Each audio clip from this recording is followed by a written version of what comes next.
Magtatalaga ang National Capital Region Police Office ng kabuuang 2,550 na pulis sa iba't ibang lugar sa Metro Manila upang matiyak ang kaligtasan at kaayusan sa nakatakdang Black Rally Protest ngayong darating na Biyernes, September 12, 2025. Ayon kay Police Major General Anthony Aberin, Regional Director ng NCRPO, handa ang kapulisan sa pagpapatupad ng mga kaukulang hakbang upang mapanatili ang kaayusan at maiwasan ang anumang hindi kanais-nais na insidente sa araw ng protesta.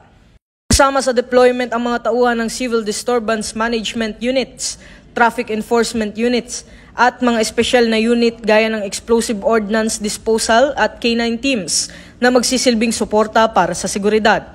Nakipag-ugnayan na rin ang NCRPO sa mga lokal na pamahalaan at iba pang ahensya upang matiyak ang maayos na daloy ng trapiko at seguridad sa paligid ng mga pagtitipon. Nananawagan naman si Police Major General Aberin sa mga lalahok sa protesta na makipagtulungan sa mga otoridad, sumunod sa itinakdang panuntunan at pairalin ng disiplina para sa ligtas at mapayapang pagkilos.